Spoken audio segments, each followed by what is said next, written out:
Welcome to Beverages, Bites, and Banter. It's a brand new show where Jim and I talk about most things important in life. Things like our families and life lessons, things like the latest tech trends that we're geeking out over, things like my new adventures in art. Basically, almost anything is fair game. But we're always going to have some amazing beverages to discuss. And most of the time, we'll have special guests join us on the show. But for today, it's just you, me, and Jim. In case you didn't know, or you would like to know, I'm Spencer Schwab. I've been in the tech world for way too many years in many roles, and this is my good friend Jim Hershire, who also spent far too much time in the tech world. Jim, how are you doing today? Hey, Spencer. I'm doing well. How are you? I'm doing really good. It's sunny up here, so in Seattle. So It's always sunny in Seattle, right? Wait, that's Philadelphia. Sun's there behind the Maybe clouds. That's Philadelphia. Yeah, I'm getting my cities mixed up. There you are. No, it's always appreciated when it's sunny in Seattle. Absolutely. It makes you definitely learn to appreciate it. Oh, I saw a cup. What are you drinking today? Oh, so I have my Evans Brothers cup, but I'm not drinking Evans Brothers, so maybe I'll just do this. It's no mystery that Evans Brothers is one of my favorite coffee roasters on the planet. But today I'm drinking local Austin coffee here. It's called Flat Track. Let me show you. Got some Flat Track side pipe blend. Ooh. And this is side pipe. I don't know why it's called side pipe. Honestly, I don't know a lot about Flat Track, but I do like to support and taste the local coffees from the local roasters here. And this one is a blend of Colombian and Nicaraguan coffee. And the notes here say raw sugar, chocolate, and stone fruit. Now, stone fruit. There's that. We talked about stone fruit. You educated me on what a stone fruit was last time. Now, this is interesting because it's a little bit more on the milder side of like the strength of the coffee. So it's like it's, I'd say, more like a medium roast coffee, medium towards a little bit on the light side, but it's really good. So I'm digging my Flat Track. I've got a little bit of sugar in here and a little bit of non-dairy creamer because my body doesn't respond well to dairy, so I don't do that. That's unfortunate. It is what it is. I've learned to deal with it. So it's good stuff. I couldn't live without cheese. So. Yeah. How about you? What you drinking today? I'm drinking coffee again. It's a little too early for whiskey, although was tempted because it just tastes so good. Today I am drinking another Beacon product. This one is what I talked about last week, a Pacamara. I dug through my cabinet. I'm like, oh, I have a bag of Pacamara I haven't opened. Oh, I'm like, oh, nice. Yeah. That's awesome. And I just love it because the beans are just giant and dense, and the flavors are so good, so good. The stone fruit and chocolate. Can you pick that out in your coffee? I think we talked about this, Spencer. I can pick out chocolate, yes, and this was like kind of light on the chocolatey. Stone fruit. No, I can't. How would I pick that out? You tell me. How do I taste? How does one appropriately taste coffee? What's the right way to do it? So, I mean, it's similar tasting wine or whiskey, but not quite the same. I mean, because it's hot. You're not going to usually have like hot whiskey, maybe a hot toddy. But so if you let the coffee come in and pull air in with it and kind of let it roll over your tongue, give that a try. Oh, yeah. And as it kind of rolls down the sides, you should be able to hit your taste buds and kind of see what hits you on the front and then what kind of lingers on. And so your stone fruit's likely to come out on that linger. Your chocolate's going to be a little forward probably. Yeah, honestly, still couldn't pick up the stone fruit, but drinking it that way actually did take. But you got the the chocolate was really there, but it did change the flavor a lot, which is interesting. And I know you said it's too early for whiskey. We're not going to drink whiskey today. Maybe on the next one or a future show we'll drink whiskey for sure. I used to work with someone who thought they hated whiskey, thought they just hated it, and we're out at a bar after work one night, and I was like, all right, this is a really good whiskey. You've got to taste it. and he gave it a try. And I just kind of watched how he drank it. And he took a sip and was kind of like puckered, like he was prepared for it to taste really bad. And he just kind of like straight lined that thing right down into his throat. No chance for it to hit, no chance for it to spread out over his tongue, no chance to get the aromatics into his nose at all, like to just kind of. He's just gonna burn his throat. So yeah, he was like, "Oh, that was terrible," and I was like, "Wait a second, you're doing this wrong. You're drinking whiskey wrong." Like he didn't know, and many people don't, that there's a way to drink things where the flavor will come out. And so just kind of like you guided me through this coffee tasting thing, I told him the exact same thing. Actually, it was really interesting. I didn't know it would be the same for coffee, quite honestly, but that's just I'm an idiot, right? Like it makes sense that it would be the same. So I told him, I'm like, listen, take a sip, but let it run over your tongue. Like let it just pour back over your tongue and get all your taste buds. And then make sure it gets into your nose a little bit, like the vapors get a little bit up into your nose, because that's really where you taste things, right? Is in your nose. That's where you pick out distinct flavors usually. And so he's like, okay. And he did that. And I watched his face, and his face lit up like he had just been exposed to an entire new world. And he was like, absolutely, this is amazing. So first sip, oh, that's terrible. It just burns. To second sip, this is amazing. And yeah, there's a little bit of burn, but it's actually totally worth the reward, the payoff at the end. It was incredible to watch his face. Nice. Like I will never forget how his face just lit up, glowing that he tasted this amazing whiskey now, that he was able to taste it.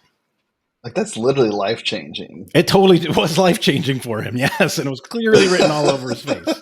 And then we proceeded to drink a lot more whiskey. I can see y'all sitting down and like ordering different varieties and tasting each one and getting just... Yeah, we don't need to get into the details of the rest of it. But yes, a lot of whiskey was had. And then, yes, he also realized that drinking way too much whiskey is not a good thing also. It can be a challenge. Yeah, so that was quite a fun night. That sounds awesome. I took my son for his birthday to a whiskey blending workshop, and where you go in and taste whiskeys from different barrels and kind of blend your own bottle it and go home with it. Yeah.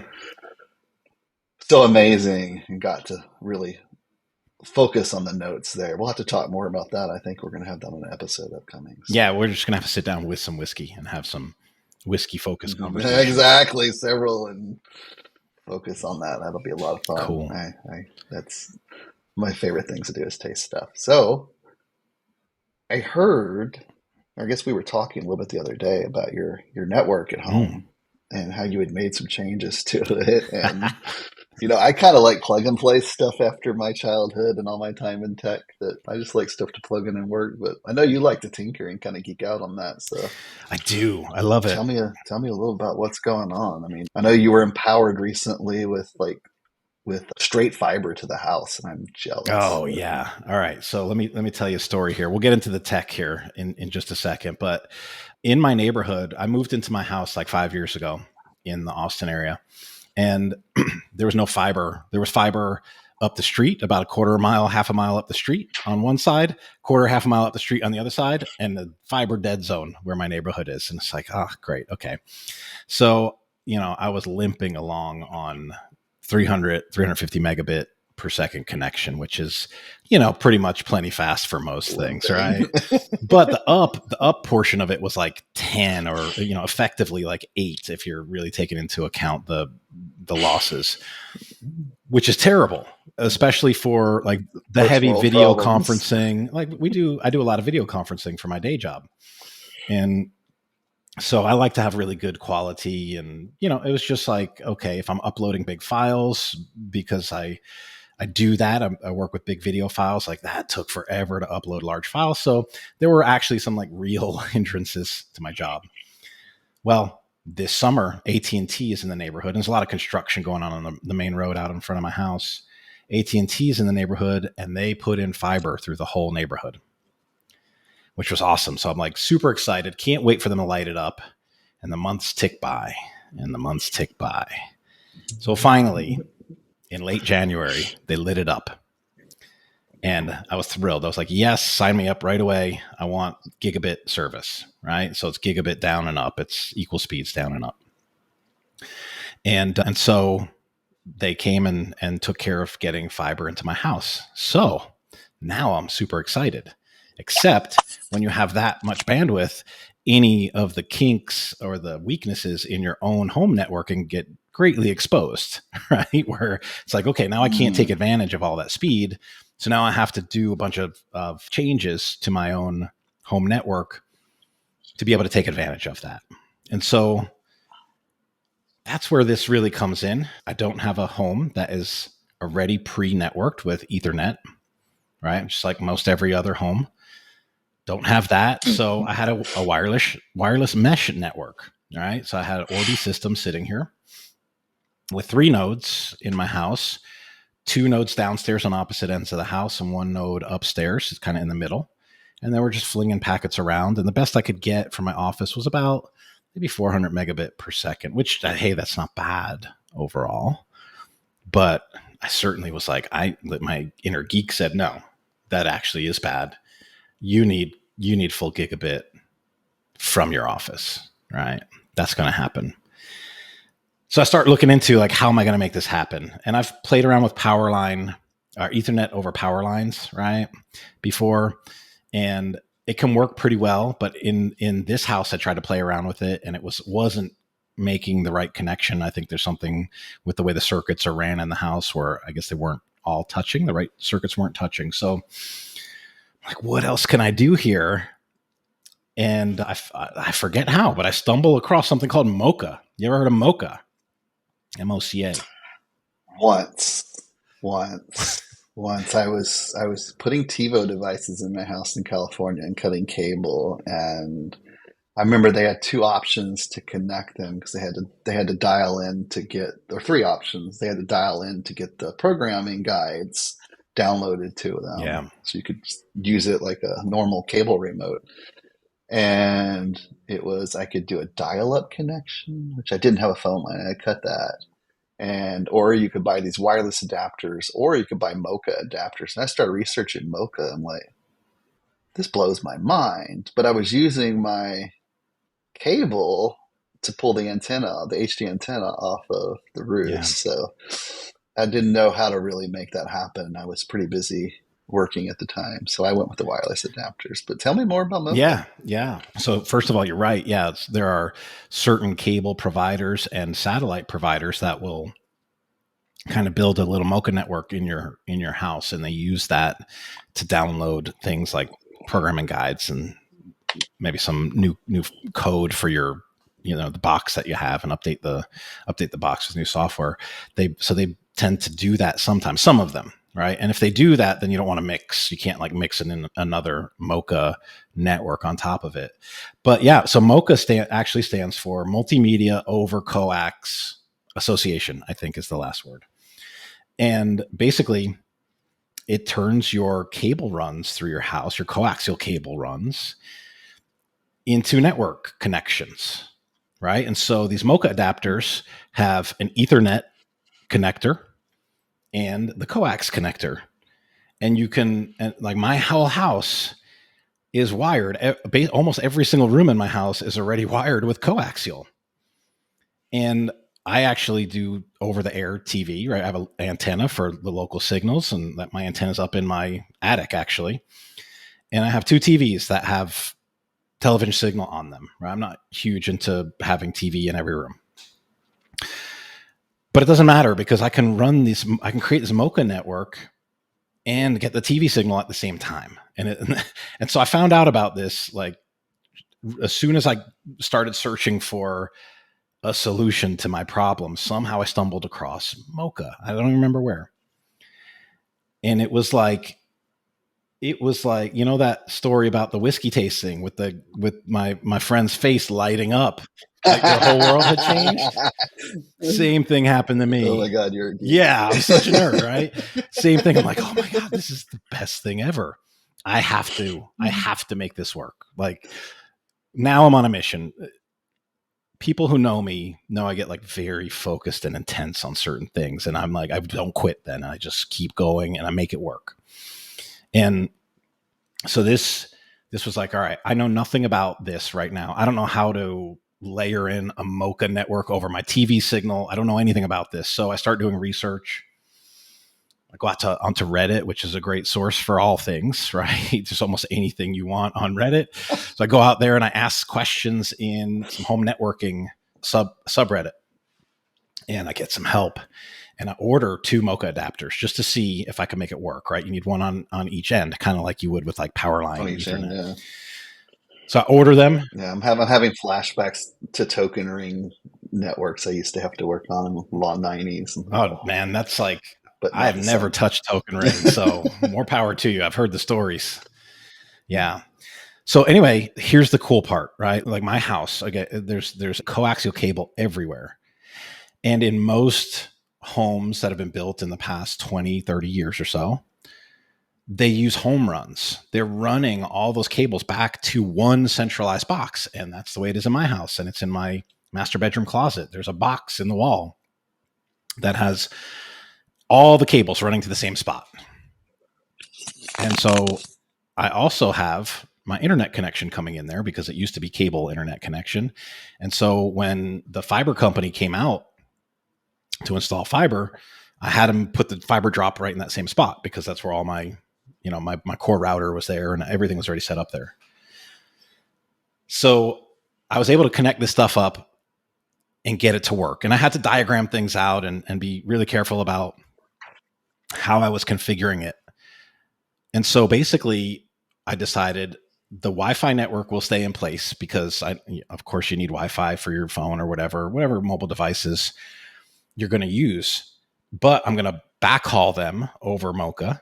So wired backhaul over MoCA for the 3 mesh nodes, which just became access points for me. I just turned them into access points, and I have a Ubiquiti Edge Router 4 handling like the firewall duties and responsibilities at this point.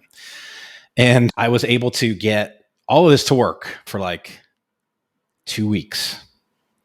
And then disaster struck last night. Oh, no. Disaster. Last Last night. night. So here's what's going on. I have Orbi mesh nodes, right? Netgear Orbi stuff. And normally it works just fine. And again, it's an access point mode, so it's not doing a whole lot, quite honestly. All right, very simple. And that's great for speed. It's not getting in the way. Awesome. Well, one of the management app needs to talk to the network. So I pull up the management app because it shows me, hey, you have 3 notifications, and I want to see what those notifications are. And then it says, oh, I can't talk to the main router. I can't talk to it. I'm like, oh man, what's going on? Maybe it just needs a reboot. So I reboot the 3 nodes. I unplug them, plug them back in basically, because I'm like, I can't do anything else at this point. I have no control through the app. And they come back and the satellite nodes won't connect at all via backhaul. Nope, the backhaul's not working. And the main node, I'm running a ping test on my laptop. And so it's pinging, and it would ping 4 times, and then it would fail like 6 times, and then it would ping 4 times, and then it would fail 6 times. And it's going through the cycle. I'm like, what is going on? And I'm cursing. And my wife is making fun of me. My wife is taking photos to show. No, she took photos of you cursing. Yes, well, of my screen, because she didn't know it was on my screen. It was just a ping, and I'm pointing at it and I'm cursing, like saying bad things to my screen because I'm frustrated. And she's thoroughly entertained. I know what's she's happening. Truly entertained by this. And so she's taking a photo. Sounds like a duplex issue. I don't know what it was in the long run, but I do have a solution here that I got to, and this very specific to Orbi. So I followed the Orbi documents. They put pictures up of like how you're supposed to connect the backhaul, and they show 3 nodes. They show the router node and the 2 satellites all connected to their LAN ports via a switch. Right. So it's like, okay, makes sense. Connect to the LAN ports, and they'll talk to each other with the backhaul. Well, They also show the WAN port on the main router, right? Because it's set up to be a router.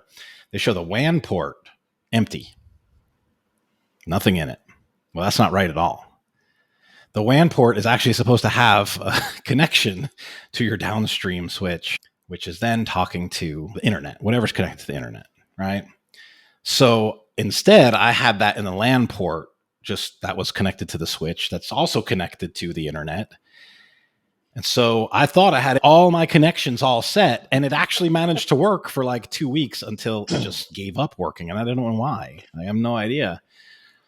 But then it gave up. And so I'm doing research on the internet, and I find a post, somebody who was well versed in Netgear Orbi stuff said, oh no, you actually need that WAN connection. So I switched the Ethernet from the MoCA that was coming in. I unplugged it from the main switch and I plugged it into the LAN of my router that's in the closet.